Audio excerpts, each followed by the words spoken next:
This is the Voice of the Land podcast with your hosts, Kevin Arnold and Nick Paulus.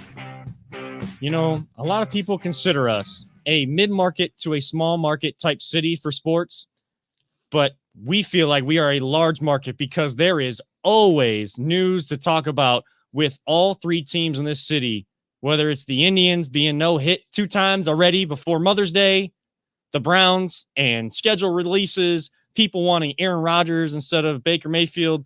Don't know why, but we will get into that and much more here this evening on The Voice of the Land. I am one of your hosts, Kevin Arnold. Alongside me, as always, my brother, Nick Paulus, and our producer extraordinaire behind that proverbial glass, Peter Tellup.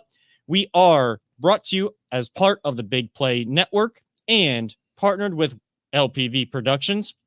And of course, we are brought to you now by Vector Technical, the right person, the right job, the first time, as well as DP Construction LLC. Reach out to them for all your concrete construction needs. Reach out to Tyler Lafrada at gmail.com. Like I said, we have a lot to get into this evening. Before I do, a little PSA for everybody out there. Portions of this programming, all of it, have been pre-recorded so we can spend time with our mothers and everyone else can enjoy the show whenever they need to, as they enjoy time with their mothers or mother figures in their lives. And a happy Mother's Day to all the mothers out there around this great country and this great city of Cleveland, Ohio. But like I said, we need to talk about the Cleveland Indians. So since this is being pre-recorded, do we have to? Is that necessary? Yeah. Unfortunately, because I said so. Okay, because I said so. I'm driving the ship. All right, you know. There we go. But by the time this is airing, the Indians should have won like Sunday because they've won every Sunday. That's true. You know what? That's good omen. But we just jinxed it. So yeah, we'll see. Knocking on wood right now.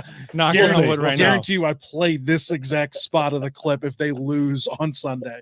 I'll play it on Monday. Okay. I feel like this series against the Reds, it like has the same feeling as the last one, maybe in reverse. I know that they busted out the bats in game 1 down there in Cincinnati. Right. And then in game 2, game was close. Defensive error helps the Reds win that game. Bill Buckner. Yep. Yeah. You should have won a game. You should have won. And then, Indians are able to, salvage one of those 2 games to have a chance at the Ohio Cup. You gotta anytime you go up against Cincinnati, you got to have some sort of trophy on the line. What's worse, the Ohio Cup or the barge for Browns in Detroit? Oh, wow. The barge, I think. The barge, yeah, because it's a preseason game. Because it's a preseason game and because, that's hearkening back to a time of 2 bad organizations that haven't been to a Super Bowl. True. And it not only is it preseason, so it doesn't really matter. Back in the day, though, the barge was meant because it was NFL championships and stuff like that. They were going at each other way back in the 50s. But for us, it's been a minute. But for us, for the most part, what we've seen of NFL football and Browns football, even Lions football it's god awful. It's been awful until now for the Browns. Well, it's still awful for the Lions. Still awful. Sorry, Detroit. I don't know. We're not Detroit. Yeah, I love that song. That's my favorite. Yeah. We're not Detroit. It's great. But the Indians and the Reds, it just last night, because again we're recording a day early, so 2 well pitched games through the 8th inning. Yes. But you get no hit for a second time by Wade Miley. We're not talking about the top pitchers in the game. We're not talking about Jacob deGrom, our very own Shane Bieber, Clayton Kershaw. The list goes on and on and on. No, we got no hit by a journeyman, Wade Miley, on 114 pitches, which is pretty average as pitchers get stretched out. When they're having a good game and the managers want to keep them in, 114 pitches pretty average, so didn't go too far past the norm, but his norm, he went way past. No doubt. He so I think it was through, I want to say it was 6 innings. He had 84 pitches. I was I even told Kelly, because I got the notification, hey, no hitter possibly going, and I told Kelly, I was that's a lot of pitches for 6 innings. There's no way he makes it all the way. what ends up happening. Like he settles down a little bit, gets a couple of ground outs, and everything seems to work out for him. And you know what? Hats off to him. He had the best game of his life, honestly. Like the pitches, even Tito said it in the post game. He's like, the guy didn't even break over 90. Like it wasn't like he was throwing smoke out there. Right. He just placement was beyond perfect there for him. He only had the one. You could have almost called it well, I mean, it was an error, but you almost could have called it a hit because he almost, would have beat it out. The hit there for him. But either way, great game by that guy. He is a career 500 pitcher. Yeah. And he's 88 and 87 now. His 88th win as a no-hitter there for him. His ERA is like over 4 for his career. Right. So he is a journeyman pitcher. You're 100% right. This Indians offense is god awful. Let me give you some numbers just to chew on. Okay.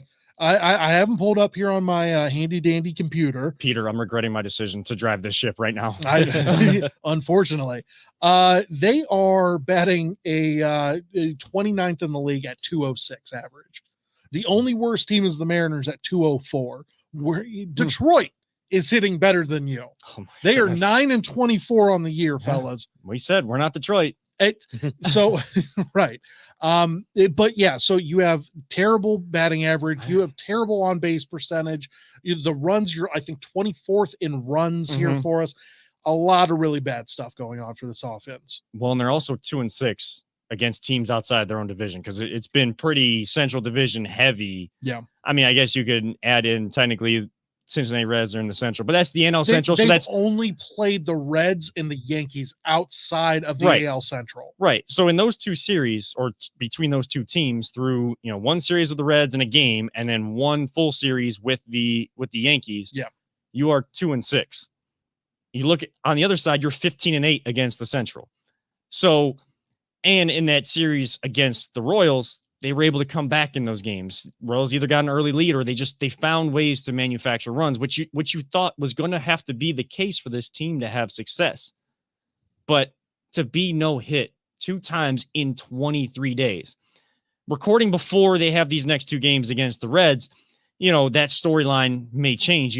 It may be they may get no hit 3 times. They either make history or there's some sort of now that inconsistent roller coaster of this offense. They're able to bust out and win the next 2 games, tie up the series. And I don't know how that Ohio Cup gets distributed that way, but that I'll leave them to figure out. That's what we're hoping for. Do you expect that? I don't. Yeah. And the Reds are only 15-15. We're 17-14, so not much better, and we're half a game out of first place in our own division. Our pitching is so good. It is. And Plesac is starting to find it, like not just last night. He looked good last night. His last 2 starts after kind of getting beat up early in the season. Yeah. You're starting to see that young pitcher and how this organization develops them. And even within a season, able to make adjustments to get back to that form because teams were starting to adjust to him, especially when you go, 60 game sprint last year and it's just your division. You go, for the most part starting this year. And even when he's been up here, pitching a lot of games against the Central, those are kind of guys that are going to know exactly what you're doing. Baseball is already an analytical sport, but if you're seeing these teams so often, the analytics are going to drive you to exactly where to look, what hot zones you're looking for. Even if you're not a great hitter, you're going to have some success because team analytic members, the guys that are doing those numbers, the guys and girls doing the numbers behind the scenes, do such an amazing job in the game of baseball that these hitters are so well prepared. It's still a sport that if you're great, you're going to hit 30% of the time. But we know what the standard is to be great in the game of baseball. And these analytic teams know how to get these guys to like the above average level with how much work and research they put in to their going up against. I just hate how baseball is now. It is all, just hit it for the, hit the dingers.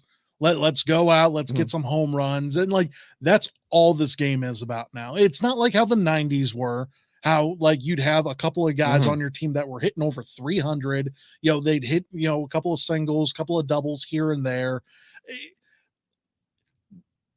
The highest batting average in the league right now is the Boston Red Sox. They are hitting 266. Like, that's still not a great average, but as I suppose as a team average, probably not terrible. But like, I remember back in the day where like you would see teams hitting for like 275, 280, like on a consistent basis. You'd have someone in the lineup that would, at worst case scenario, your worst guy in the lineup's hitting like 230. Yep. But he had power. That's the reason why you had him in there, because he could swing. He's a threat. But for now, like it's just not like that anymore. And like the analytics probably say like, hey, you get a home run, once every 4 or 5 at bats, we'll take that. Right. If someone gets walked and you get on and, Eddie, Encarnacion comes up and smashes you in, great. But I just hate the way baseball is now. And like, I guess call me an old fogey for that or whatever you want. But like, I can't stand the fact that it is all home run or strikeout. It bothers the hell out of me. And this team is pissing me off more than the Cavs are. Like, I understand what the Cavs are. The Cavs suck. That's a train wreck and a half. Right. And we're not even going to get to that. No. But like, that is a train wreck and a half. But this Indians team pisses me off more because there is potential on this team, and you're wasting it. You're wasting Shane Bieber's prime and Plesac's prime and this bullpen. Clase screwed up last night. Right. It happens. I'll take one screw up out of however many he's been out there. But you can't throw to second base when nobody's there. That's true. Like, because there was a it wasn't even like he turned. Rosario should have been there. Right. Like there's mistakes all around. Yeah. But when he turned to look, there was a half a second pause, and there still wasn't a guy actually running to second. Ahmed Rosario wasn't even trying to go cover second until he saw Clase throwing. So I'm not going to get on Clase to the nth degree. Right. But for that, I will to a certain extent, because that's a mistake that you cannot make.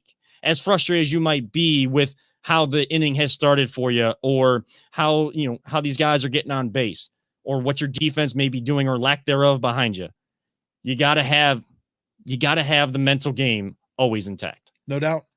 But you're right. We are wasting pitching, starting, bullpen. Defense has been horrible. There's has been god awful. A couple errors a game at least. I'll give you one stat more to your whole argument on the game of baseball. Driving into the studio, I was listening to Andrew Filipponi, who's of course from Pittsburgh and covers the Steelers for the local radio there. But like Ken Carmen from 92.3 The Fan here, he does the national CBS Sports because their stations are connected with CBS Sports. And he's talking about basically a similar conversation about, fans not liking the game of baseball, and the average age of the baseball fan who's actually watching keeps getting older and older and older. And this season alone, there are more strikeouts than hits. That's not more strikeouts than home runs. There are more strikeouts than hits. But here's a question for you, though. To get a younger audience, do you think they're going to want to see small ball, or are they going to want to see bombs? I get what you're saying. I understand what you're presenting, Peter, but like, I don't know. Like, I think that the more people you get on base, the better chance of RBIs you get. And like, do you remember like back in the day, Albert Bell used to come away with like 150 RBI. Right. You don't see that anymore. No, you don't. It's because nobody gets on base. Like, I want to see that. Like, sure. Do I want to see 50 bombs a year? Yeah. And like Barry Bonds. I loved what Barry Bonds did. I understand steroid era, blah, blah, blah, whatever. But like, the dude would have 50 jacks, 130 RBI, and his batting average was like 360. Like, you would take that all day. And I loved that. But you just don't see it anymore. And the fact that there's more Ks than hits. Oh, I didn't even think about that, but like, it makes sense. Yeah, I mean, and he brought up the stat, of course, going through baseball records for this season. But he did say more strikeouts than hits this season. I don't know the exact answer how to get a younger audience, you got to market. But that is the big piece right there. That's the starting point, is marketing. When you have young stars in your game, marketing them and allowing kids to see them in other programming. You got the Kids' Choice Awards on Nickelodeon. You got all these other kids programs where you see maybe athletes guest star on, things like that on Disney and Nickelodeon, because they're more exposed to these guys. Then they go check them out and they become fans of them. Like, that's where it started. That's part of where my fandom for certain players started for me too. But if you don't market in baseball, like they don't do at all, half the people are going to recognize Mike Trout, and then it's downhill from there. You're not going to go anywhere, and you're not going to be able to get to a younger audience. I think the theme song for this season already should be the Who's Who. Who are you? Who? I mean, I love the Who, but the Indians, especially their offense, is giving me a lot of pause on the love that I have for Cleveland baseball in this town. And it's frustrating.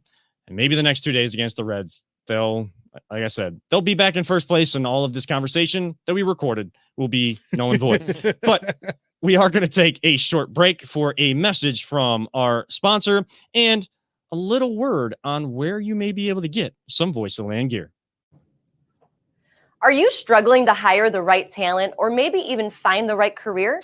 Vector Technical makes it easy. Since 1992, Vector has provided Ohio employers with a reliable process for hiring and have helped thousands of job seekers advance in their careers. Vector Technical is more than just a temp agency. We invest time to get to know each client and candidate personally. Vector places people in job opportunities that they are truly excited about. Interested in learning more? Visit our website at www.vectortechnicalinc.com to see a full list of our current job opportunities and to find out what Vector Technical can offer you.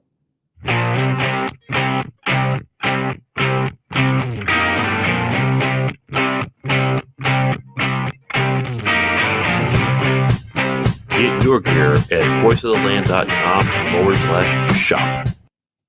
Welcome back to the Mother's Day special edition of The Voice of the Land. Kevin Arnold alongside Nick Paulus and Peter Tellep. Remember, you can always follow the show at VTL_pod, and you can always catch the live shows when we do go live at 7 p.m. right there on our Twitter page, our Facebook page, Voice of the Land, Big Play, Facebook, and YouTube pages, as well as the Sportscaster app, and catch the audio every single week throughout the week on your favorite podcast platform, Google, Spotify, and Apple. You can follow me at Kevin7, my brother Nick Paulus at CLE_Paulus, and have those sports conversations throughout the week.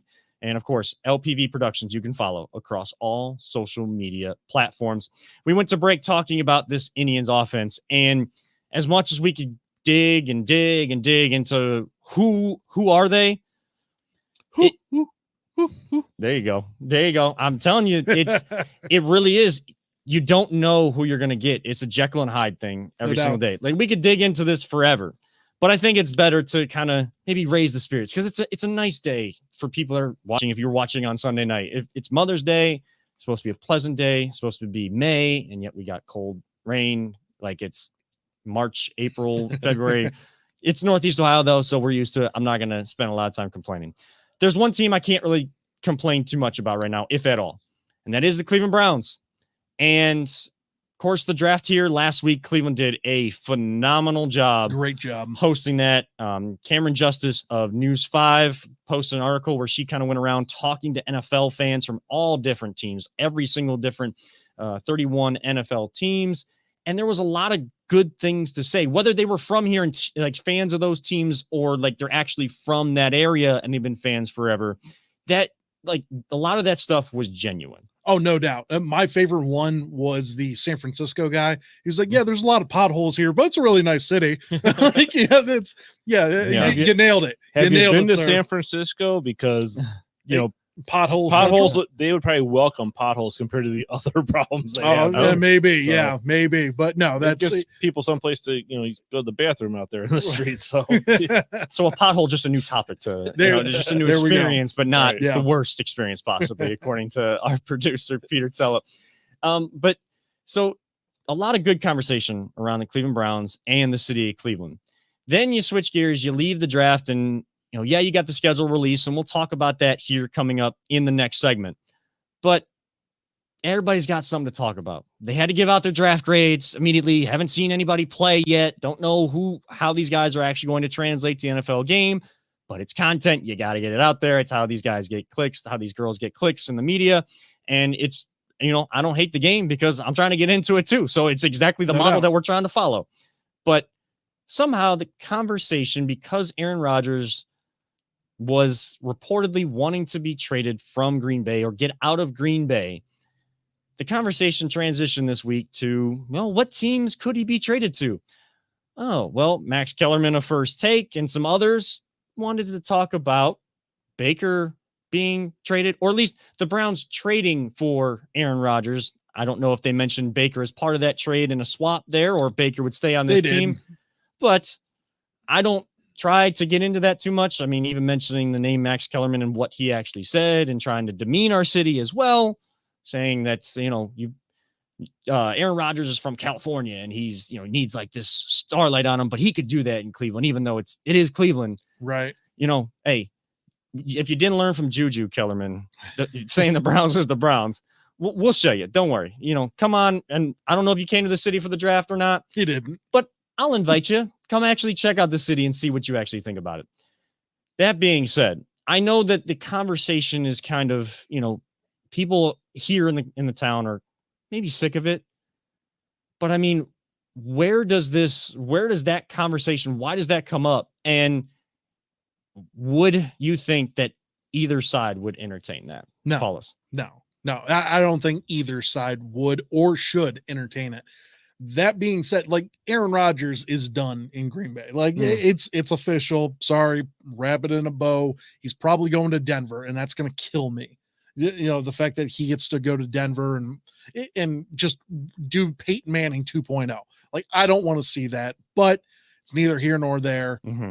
I just think he is done with Green Bay. That being said, I am so sick and tired of people trying to get Baker out of here because it just doesn't make any sense. The fact that he came to an 0-16 team, previously the 2 seasons before that, 1-31 in total, and he dealt with all of that by winning, by winning, was it offensive rookie of the year? It was a Snickers award. Yeah, Pepsi or something. Pepsi, something like that. But he broke the, Peyton Manning's and Russell Wilson's rookie touchdown record, which Justin Herbert did just beat that. I mean, he's dealt with 4 coaches in 4 years. He's gone through so much and he's had solid numbers. Yes. He had the one, I say hiccup year, but it was a Freddie Kitchens year. That's what it was. In bumbling Freddie Kitchens. Bumbling, stumbling Freddie Kitchens. But I want to give you some stats. Okay. I looked up Aaron Rodgers' first 3 years in the league compared to Baker Mayfield's first 3 years. Now, mind you, Aaron sat for the initial first 3 years behind Brett Favre. Right. He didn't take he took 7 snaps. Not a whole lot going on there for him. It's 7 might be an over and under exaggeration. I don't know. But what I'm saying is his first 3 years as a starter in the league, he went 27-20. He ended up he had 86 touchdowns to 31 interceptions, took 115 sacks, 64% completion percentage. Baker, same amount of time, younger whenever he took over for it, went 23-22. So roughly around the same amount of games there for him. 75 touchdowns. Once again, 9 short of what Aaron had, and 43 interceptions, 12 more than Aaron had, took 91 sacks. And I understand the sack thing, you can say whatever you want to that. That does matter. It does matter. Getting the ball out on time does matter. And he had a 62% completion percentage. All of that is really close to what Aaron Rodgers did. Now, that was Aaron Rodgers 3 years into his career, technically year 3 to 6. Essentially for him. Yes. You're going to tell me that Baker was as good, almost as good as what Aaron was 3 to 4 years into his career. And we're getting Baker at a younger age. We're getting Baker all throughout that point in time. I'm going to be fine with Baker and bank on him getting even better as time goes on, as what Aaron Rodgers did. Aaron Rodgers got better as time went on. Yeah, he did. Yeah, not bad. Not a bad career. Well, add to that Aaron Rodgers played for an organization that was pretty well intact, pretty competent in the NFL ranks. They only went to the NFC Championship game the year that they got him. They traded up to, I believe it was 26 or 22 in order to get Aaron Rodgers. Like, Baker went to an 0-16 freaking team. Like, let's calm down. Well, coming in to sit behind Brett Favre for 3 years doesn't hurt. No, it doesn't hurt at all. There's a lot you're going to learn doing that. Right. And like, I understand Brett was a douchebag to him, and like didn't really help him out too much, but you had 3 years. You had 3 years to sit on the bench and learn everything about the NFL. You're telling me that he didn't learn anything? Now, you could also say maybe Baker learned a lot, for getting that head start. But like, once again, I'm going to put it as a detriment because like, if he would have gotten a year, who knows what would have happened? Let's say Tyrod stays, healthy that entire year. Baker sits on the bench like they were hoping that would happen. Maybe he comes out and looks like Patrick Mahomes because he doesn't have a somewhat of a rough rookie year to start off with. And then the final 8 games of the year, he balled out of his mind. Pretty similar to what happened last year. Yeah.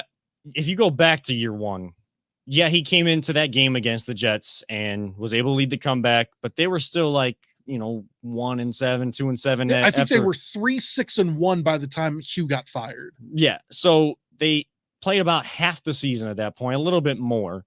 And kind of the rest of that year was almost like, it was Baker, I guess you could call him the immature Baker, the college version of Baker, where he had like the huge chip and he didn't just let you know on the field. He let you know off the field or even on field to sideline. He let you know a lot. So, and that was something that really drove him. Over these last 2 years, he's found a way to channel that chip and allow the play to really do the talking. Because year 2 with Freddie Kitchens was a terrible year. A lot of expectations. You only go 6-10 and you don't live up to anything. And it just looks like a big mess, just like every other year since 99 had looked for the most part. Last year, I think you saw the actual progression of a young quarterback. And no, I'm not getting into the OBJ thing. I think it was just coincidence because I do too, because they were focusing on doing the work, like Kevin Stefanski says. And you bring OBJ back into that, he's willing to do the work. Well, now you can really take that level of your game up several notches.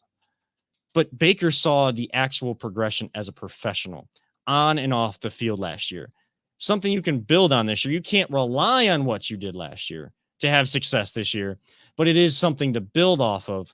And now you have the same coaching staff, the same organization coming back for another year. You've added pieces on defense, couple pieces here on offense, but all of that Baker has to worry about being quarterback has stayed the same. He just has to continue to grow, and everybody always does, as a leader. If he's going to have that captain patch on his chest, then he needs to continue to learn how to be a leader and connect with the defense and the special teams. But he's done that. And then you got other guys on this team like Jarvis who are a model of how to be a leader. He's already bringing Anthony Schwartz down to work out, a guy that's just a speedster who wants to work on route running. Right.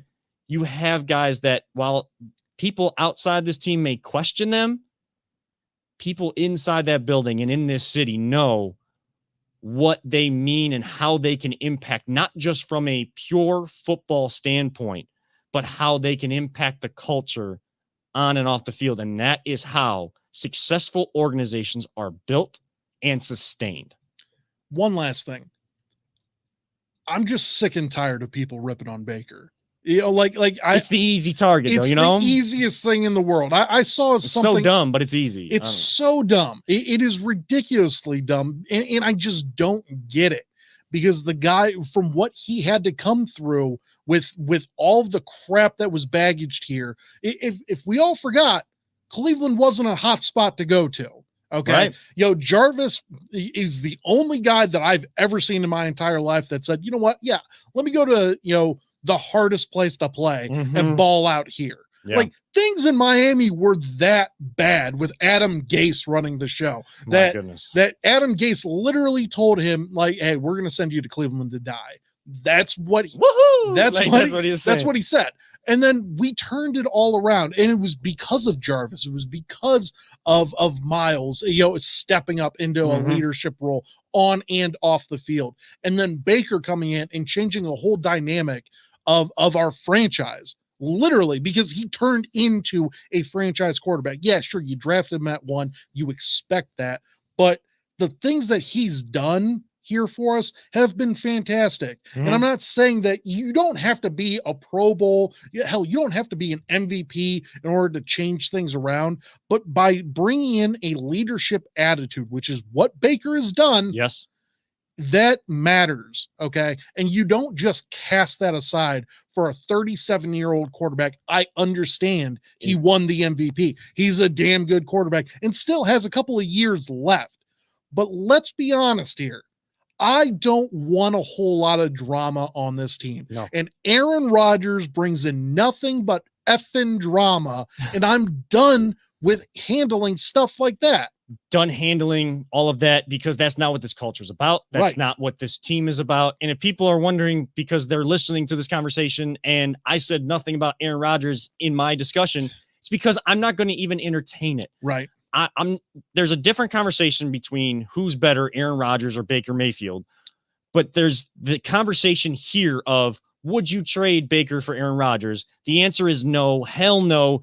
Every single time, there is no hesitation with Baker's that. like 12 years younger. You're telling me Baker can't get better Right. over a short amount of it's crap. He can get better, and you're trying to build sustained success. You bring in a guy that doesn't have chemistry with anybody on this team and has to learn a new offense and try to get on the same page. Who knows if that would work out? We have seen Baker work with these players and work with this culture. Keep it that way. Let's actually see 1 year to the next look almost as identical as possible, knowing you got to put in the work to earn what you did last year. You got to earn that back this season. We're going to leave that conversation there. Speaking of next season, after the break, we are going to talk about the NFL schedule release coming up on May 12th at night. And of course, we'll post some clips throughout the week of our conversation as well. We'll talk maybe how many or what's the over-under on nationally televised games and how do the Browns kind of temper themselves from all of the high expectations, unlike 2019. We'll be right back here on the Voice of the Land, part of the Big Play Network. Whether you're looking to hire new talent or start a new career, Vector Technical has you covered. Vector Technical is a 28-year-old staffing firm that has helped thousands of job seekers advance in their career with reputable partners throughout Northeastern Ohio. Vector Technical is more than just a temp agency. With an above-average hire-in rate of 1 in 4 candidates, Vector works hard to connect the right person with the right opportunity the first time. Vector Technical hires for skilled manufacturing and light industrial work and is sure to have a career that you've been looking for. To learn more, visit our website at www.vectortechnicalinc.com. Welcome back inside the Voice of the Land, part of the Big Play Sports Network. Kevin Arnold alongside Nick Paulus and Peter Tellep. And yes, we were talking Baker for Aaron Rodgers, the dumb conversation that needs to be put to bed and never woken up ever again. I can't say that the national media won't, but at least here on the Voice of the Land, it has been put to bed, it has been put to sleep, and it's just going to hibernate just like a bear for a while. A bear. Yeah. That's the only way I was trying to make it sound a little bit better, because if I say, you go to sleep and I got you. It's Mother's Day. People are watching this on Mother's Day or a little bit after, and bright days ahead for the city of Cleveland and our Cleveland Browns. As the NFL, of course, they have to be at the center of focus, and they are always at the center of focus. And in prime time on Wednesday night, May 12th, the schedule will be released, and you'll see who's playing on Monday night, Sunday night, all of the nationally televised games, who gets the Thursday night games, how will they operate all that, who will play in that first game of the year. Of course, the Super Bowl champions, Buccaneers, which one of their opponents will they play that game? And we will get the schedule for our very own Cleveland Browns, and everybody will be doing the schedule game except for this guy. Other than you are the only person in America that doesn't like to play the schedule game. Who's got 2 thumbs and doesn't give day after draft grades and play the schedule game after it gets released? That guy. This guy. We'll have some fun with it next week. I'm sure we'll give Paulus the floor next week to go through the schedule game, but I'll play the schedule game. But to kind of start this conversation here, to preview that a little bit, I guess a fun little, question for you. What is the over-under on nationally televised games that the Browns have put themselves in the possibility of having? Paulus? Now, I just throw this out here. I have the schedule, not the actual schedule. Like which teams we're facing. I'm not that in the know. Which teams are facing, which ones are at home, which ones are away. Yes, we always have the opponents for the next season. Exactly. So I do have that up. Let me go through. Okay. So obviously, we have all the AFC North opponents, 2 with the Ravens, 2 with the Bengals, 2 with the Steelers there for us. We have Denver at home. We have Vegas at home. We have the Bears at home. We have Detroit at home. We have Houston at home. And then our away games, we have the Packers. We have Kansas City. We have the Chargers. We have Minneapolis. Mm-hmm. We have New England. Pittsburgh. I don't know why they're there. They should be up at the top there for us. And then Arizona as well. But that's actually the last game of the year. That's that week 17 game that everyone's throwing into. So we're 99% sure that will be the last game of the year there for us. So against the Cardinals, and that's at home here for us. So that's kind of the one that's pretty much set for everybody, unless the NFL does some sort of 180 and just throws it in the middle of the season. Won't. Yeah, way too late in the year for something like that to happen. But so I just mentioned all the teams. Peter, I'd like to know, how many of those games do you think that they're going to get prime time? That's either a Thursday night, Sunday night, or Monday night. And then obviously if you want to say Thanksgiving, or if you want to say because I think when's Christmas this year, because I know that they're going to have a couple of Christmas games here for us as well. So let me just double check. Christmas is on a Saturday. Okay. And they're going to have at least 2 of those games, possibly 3. And that's the time of year where you start flexing games to Saturday, like getting ready for the playoffs, because then the wild card and the divisional games go Saturday, Sunday. So it just kind of gets everybody in that mode for Saturday and Sunday football. Yeah. So Peter, how many do you think? And just name a couple if you want to throw them out there. Well, I'm going to say there's going to be at very least 4. Okay. Because I feel like we're going to see at least a nationally televised game, at least one against Pittsburgh. Yes. At least one against Baltimore. Okay. The Chiefs. Yeah. I think is definitely going to be one. And I think, I'm not sure what another one might be. I don't know if we'd see it. I don't know if we'd see a Cincinnati one. So the other one that I was thinking, but it's up in the air right now, would be the Packers. Because if Aaron Rodgers is there, you're like, they could possibly that Super Bowl preview. You never know. Right. Especially with all this Baker, Aaron Rodgers talk, like that would be a huge thing as well. Yeah. I was actually going to set the over-under at like 3.5. Okay. So Peter would take the over. I think 4 is actually a safe number, because you went 11-5. You won a playoff game. You nearly beat Kansas City. I think like 4 is the safe number. I'd probably go 4.5. Okay. Yeah. I mean, 3.5, 4.5. I mean, that's kind of that wheelhouse. If they do 2 of these divisional games in prime time, like Peter kind of talked about, you're looking more so at 4 or one's 4 a guarantee. One is an absolute guarantee. Right. What day of the week that'll be, I don't know. Yeah. But it's not going to be kind of the, thrown under the bus Thursday night game that the Browns would always get when they were bad. Right. It's going to be, if Baltimore or Pittsburgh, it's going to be Monday or Sunday night. It's going to be one of those 2 nights, and it could be Pittsburgh and if they do Pittsburgh on Sunday night, that's on NBC. Where was I think it was NBC that played that Pittsburgh Cleveland wildcard game. They may be clamoring for something like that, like a rematch, either in Pittsburgh or in Cleveland, one of those 2. I'd be fine whooping their ass again. I'd be all for it, making Ben cry all over again. Well, of course, before I was leaving the house today, Bleacher Report, again, update. Juju says that he doesn't regret saying the Browns still feels. That's of course fine. Still feel No, that way. yeah, Like, He's not gonna. That's he's not fine. gonna Chase step can back say on we're that. going to get clapped too. I'm totally fine with that Yeah. because we're going to smack the hell out of them. They're going to get clapped. I can't wait for this year. I'm so happy.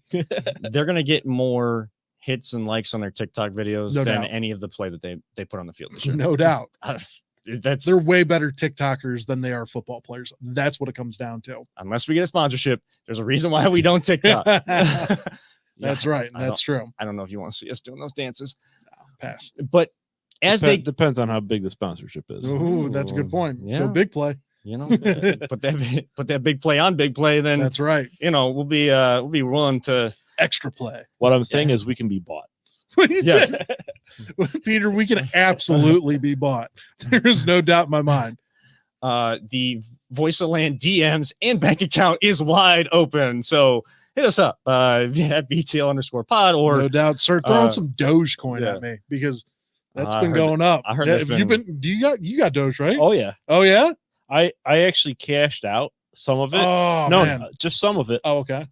I got my initial investment back. Yeah. A couple $100, and I Nice. still have a bunch because I got it. Nice. I got in early. I got in late. I'm pissed off, and we'll hop right back in here in a second. But I'm pissed off because like my buddy Bill and like he got in at like it was like 5 cents. Mhm. That's what I got. Is that what you son of a bitch? Like Hey. ooh, that's what I got. Right, nice. that's what I got Yeah. right now, and Nice. I've got no skin in the game. I'm Yeah. playing with Man, house money at this point. good for you. Yeah, no, I got in. I was thinking about getting in at 5 cents. My buddy was like, "Oh, just throw $100 and it'll be." And I was like, you know what? Yeah, maybe. Mhm. And I just never downloaded it. And I kept following it and it just stuck at like 14 forever. And I was like, maybe I'll get in. And I go, nah, it'll be fine. And then it jumped up to like 35. And I was like, okay, I got to get in on Yeah, this. you gotta get So it. like I got in at like 40. Okay. So like still a little high, but like if it gets to a 84 cents or what, or 80 cents, like I doubled up. Yep. You know, like it's so like that's the way that I look at it. But yeah, Doge Father's going on Saturday Night Live tonight, so I'm Yeah. hoping that thing busts out. So we'll see. we'll see. So I guess I need to add something to my tagline towards the beginning of this segment. What's that? Who's got two thumbs, doesn't do day after draft grades, the schedule game, or been a part of any of these stock Stock currencies. yeah, stock currencies. This guy. Nah. Boy, man, I could have paid off the wedding. Yeah. Well, sorry, Jana, if you're watching this, because I've had to go to work overnight on Sunday night into Monday, just know that I'm sorry. I don't got I don't got much in there, but like it's playing around money. It's a There you go. That's what it is. decent amount just to kind of, It's literally playing around money. Like I'm just gonna let it vacay ride. money. Kevin, I'm not touching this until it hits $100. Like Oh, okay. and that could be a while, but like if we saw Bitcoin, if you bought into Bitcoin whenever it was 40 cents, Yeah. 5 years ago, and now it's at $55,000 a coin. Mm-hmm. Okay, I'm just gonna let this thing ride forever. Yeah. I don't know if Doge will ever get that high. Maybe but not, but it has the right people backing it, But- like Elon and Yeah. and Mark Cuban, and they're accepting it at A's games now. Like Are they they're really? accepting it at A's games Wow. and Mavs games. So like it's getting there. So we'll see. I feel like I need the like these hot keys, like hot buttons in front of me, like on Mad Money when he's like, buy. Sell. Oh Like, yeah. I don't know what the show just turned into, but we always get off the rails somehow, and that We it wouldn't be the voice of the land. My bad. if we don't. But we're talking Brown schedule, and Yeah. I think you're definitely going to invest in the Browns this Ooh, year. Nice segue. They don't call me professional for nothing. Actually, they don't, because I'm not. But we're always investing in the Browns here in Cleveland, but I think more so there's going to be a lot more eyes, just like there were in 2019. And I think we can talk about this more after we see how the schedule actually pans out. Yeah. And we'll have like some sound. We'll kind of hear what these guys on NFL Network and ESPN talked about when they see the schedules as well, how they kind of present the Browns.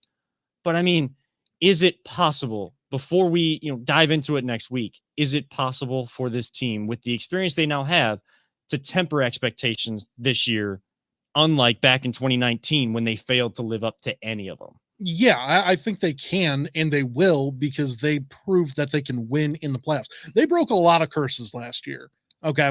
And like I understand, after Baker's rookie year, getting to 7, 8, and 1 was, felt like, oh my God, 500-pound gorillas off my back.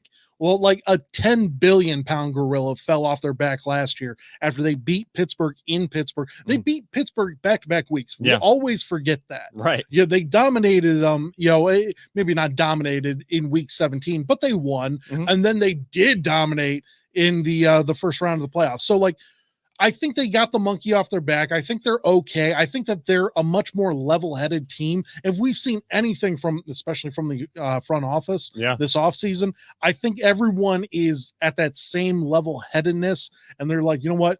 We're good. Like, win your division, get the home playoff game, do it in front of 66,000 fans, Browns fans, crazed Brown fans, because there's no one that's coming in here at 66,000 people and going to get out alive, without, they're not going to lose at home. That's what I'm trying to say. They're capable of it because of alignment. And when this organization was put together, before we saw any games, all we had to hear was them talking. And you and I both went back and forth. And even Peter, we were all three going around this table saying, it's one thing to say it and say you're about it. It's another thing to be about it. Yeah. And that goes into this season too. It's not going to be like, because we were kind of throwing roses and everything at them going into 2019 when we would kind of talk about the Browns. This year, we are excited, but we have tempered ourselves. And it's because we've seen what this culture is about and how they keep that level-headedness and how they are aligned and just take it one day at a time, 1 week at a time. That's all they can do, because that's all you're guaranteed is, the next day, work to get better and move on from there. So we will talk more about that once we actually see the full schedule, have some, sound bites that kind of resonate in our minds, and really dive into it next week. And we will get Nostrapaulus's schedule prediction for the Browns, what their 17-game record will look like. On the other side of our final break, though, we're going to have a little bit of fun. We're going to talk favorite vacation spots. And, thank you to Mike Rizzo and Paulus himself and Danny Cunningham earlier today on the Paw and Wild Colt show. They kind of talked about this. I got in the conversation on Twitter, and we figured, why not borrow from the industry and continue the conversation? On the other side of our final break, you're watching The Voice of the Land, a Big Play production brought to you by Vector Technical and DP Construction, LLC. Are you looking for a career in manufacturing? Vector Technical has you covered. Vector Technical is a 28-year-old staffing firm that has partnered with some of the biggest and the best companies throughout Northeastern Ohio. The recruiters at Vector Technical will coach you through the entire job process and will help you land an opportunity that you are truly excited about. Vector does not add any additional fees and offers benefits as well as free online skills training through Penn Foster. To learn more, visit www.vectortechnicalinc.com and make sure to check out our job board to see a full list of our current opportunities and apply. Welcome back to The Voice of the Land, a Big Play Network production. Kevin Arnold alongside Nick Paulus and Peter Tellup. You can follow us for the show at VTL_pod. Reach out to us during the week to have sports conversations at Kevin and 7, at CLE_Paulus, and at LPV Productions. We went to break talking about the Browns, and even in the break, we were talking about the Browns. That's how much we are invested. While we may not all be invested in Dogecoin or any of the stock market currency, we are all invested in the Browns. And, Peter brought up how he can't stop watching those Steeler playoff game highlights on repeat. And Paulus, you were saying how 28-0 the first quarter, like, wasn't it basically the first play we were 7-0 because Ben has the snap go over his head and then just didn't do anything. Yeah, and it was just, he looked at I think it was James Conner. He was like, "You gonna get on that? Am I gonna get? The touchdown."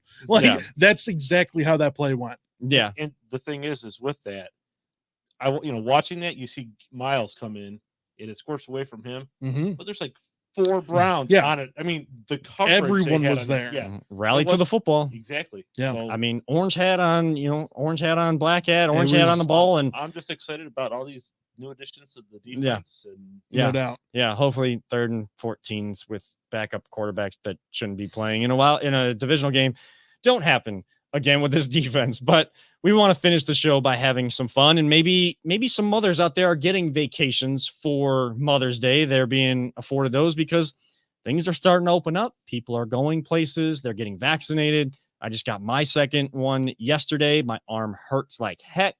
My head hurts a little bit, but Peter, you got that too, right? Yeah, I got it yesterday. My arm is a little sore, but man, I've just been tired today. Just been yesterday. I went home and just crashed, and I'm feeling all right. Got the Red Bulls going. So. There you go. I don't know. Maybe I have a punchable face.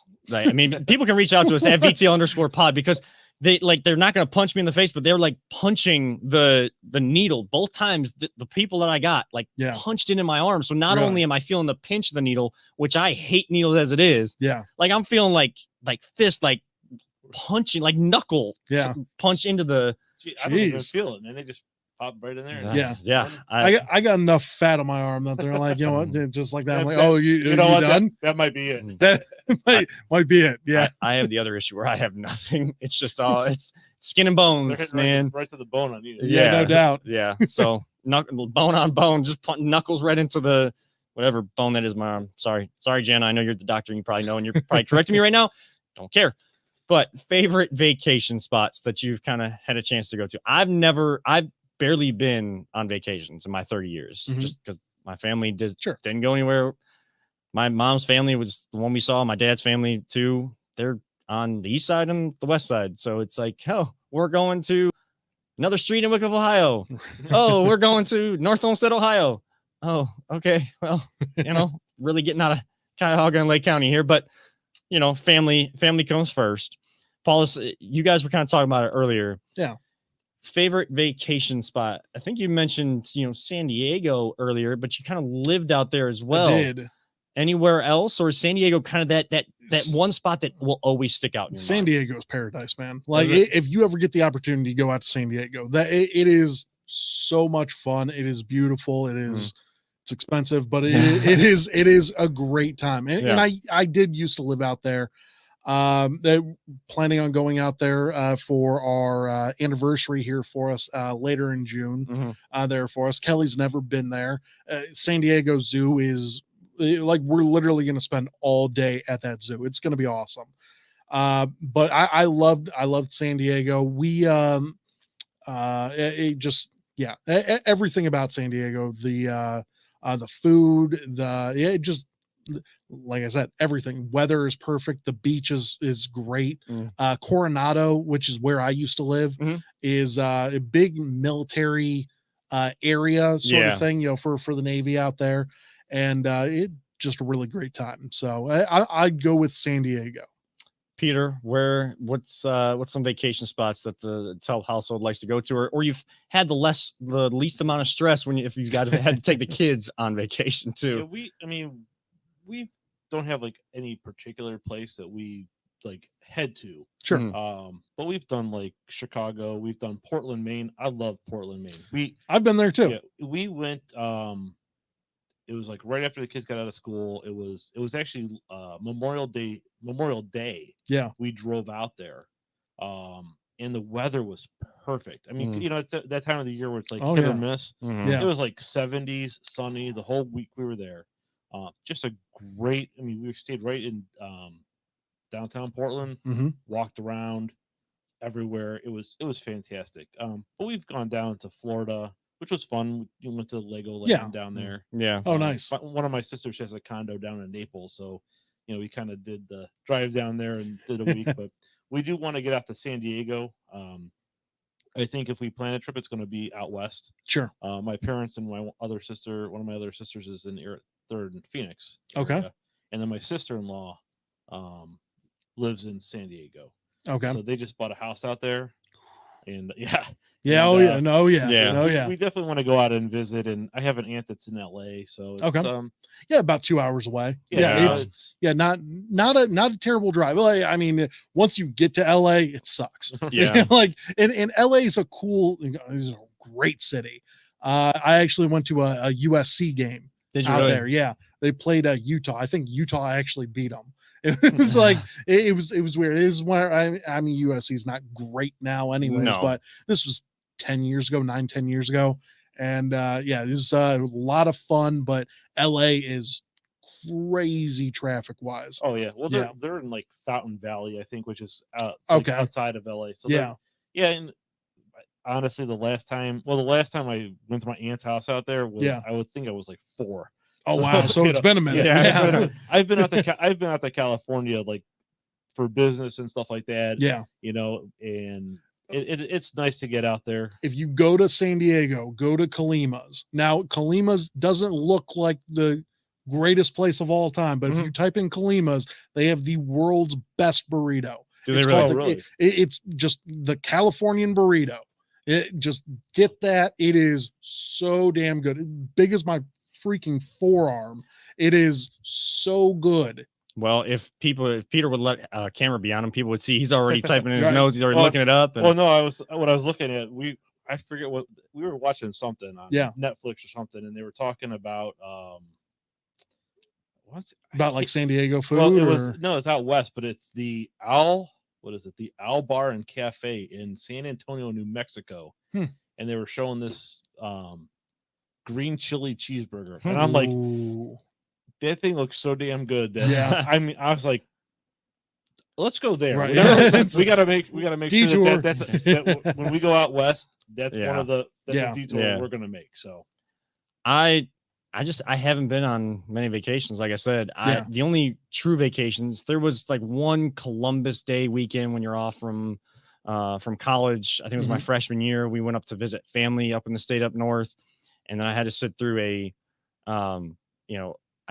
a Michigan State game, and then that team up north game, because like half the family was on one side, half the family was on the other side, and then you got me coming in with all my scarlet and gray. Right. I think Ohio State may have been playing like a night game that day, so I watched college football all day, but I was like, oh my gosh, just get me to 8 o'clock. Just get me to 8 o'clock. I can't look at these teams anymore. I don't give a damn about the whole state. Like, come on, get me out of here.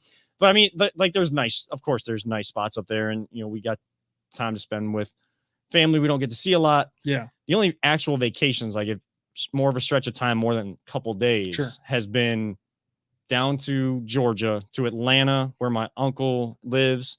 And then we kind of, couple days in between that week that we were down there, we went to Savannah, went down to the beaches down there. It was a nice spot down there. That is where I actually watched the draft where LeBron James was drafted. Was in a motel in Savannah, Georgia. Wow. So there's always that memory to go back to.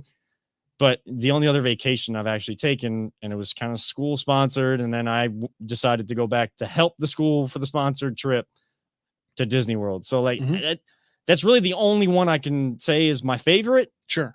But I think it's my favorite anyways. So I can't quantify it. I can't qualify it anyways, because I'm a typical millennial that goes without kids.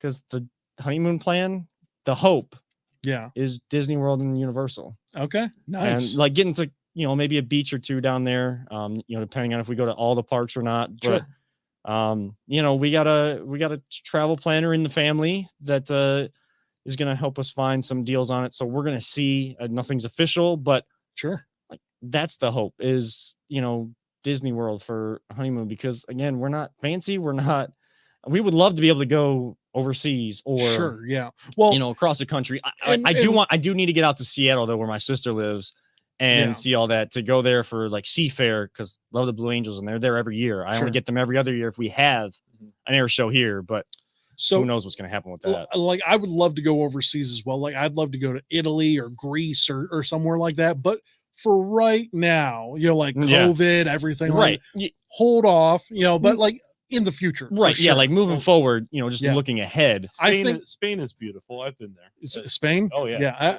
yeah. I would love to go to. Like, I think Germany would be kind of cool. I think Germany would be cool. I think Scotland would be awesome. Oh yeah. Yeah. I like places that you want to drink. So real quick. So here's a funny story for you. When I was in high school, that's when I went to Spain. Okay. We flew from Chicago to Heathrow, and we had like a 4-hour layover. Heathrow. Wow. In London, right? Yeah. Outside of London. Okay. So there wasn't enough time to do anything, and I was so jet lagged because it was an overnight. Yeah. flight. And this was back when they had smoking on the planes too. So it was crazy. I was so out of it, so jet lagged. A guy comes up to me, he's like, "Are you from Ohio?" And I was like blown away. I'm like, "How could he know this?" Ohio State shirt. Oh, He was so tired he didn't realize he was wearing. Well, I would love to go over to London or the UK to take in, even if it's not Premier League level. Like I would love. My God, I would love to go to Old Trafford to go see a Manchester United game, but like to go see even the next tier down, how intense those fans are. Like I would love to go to a soccer game, a soccer match over there. Like that's sports bucket list worthy. Is to go over there. But again, like you said, it's still COVID. So we're going places, but we're just inching our way out. We're inching our way Eventually we'll get all back to, wanting to do stuff like that. Oh yeah. No doubt. But that is, I could see you going to one of those games and just getting rowdy as hell out there. I'd be in the rowdiest part of the stands. I have my face painted. No doubt. I may not even know the two teams. I'd look up their colors, figure out which one's at home, and just, maybe get into the opposing fan section. Cause there's always like at least like one section. Yeah. Especially if you watch MLS games, but I think they do it overseas too, where like the opposing fans, they come in, but they can't even, there's not many fans at all in those games. You look at the UEFA Champions League, like the pinnacle of the pinnacle for a club team. Yeah. There's no fans in those stadiums. Also, part of that is some of the Premier League teams, they pissed off their fans. Their ownership pissed off their fans with the Super League. So they're just like, screw it. We're not going. But that's a story for another day. But that is going to wrap it up. Let us know what your favorite vacation spots are.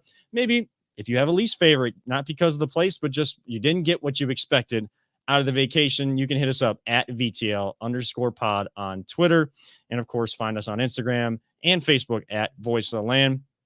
For my brother, Nick Paulus, and our producer extraordinaire, Peter Tellup, I am Kevin Arnold, reminding you and letting all the mothers know one last time, happy Mother's Day, and especially to my mother, Paulus's mothers as well. I know you shouted them out on ESPN Cleveland, and to the Tellup family, Debbie, and mothers all around, whether you are a mother figure, mother, grandmother, whatever, happy Mother's Day, and hopefully it is a blessed day for you. And to all my sports fans out there, don't let anyone ever tell you it's just a game.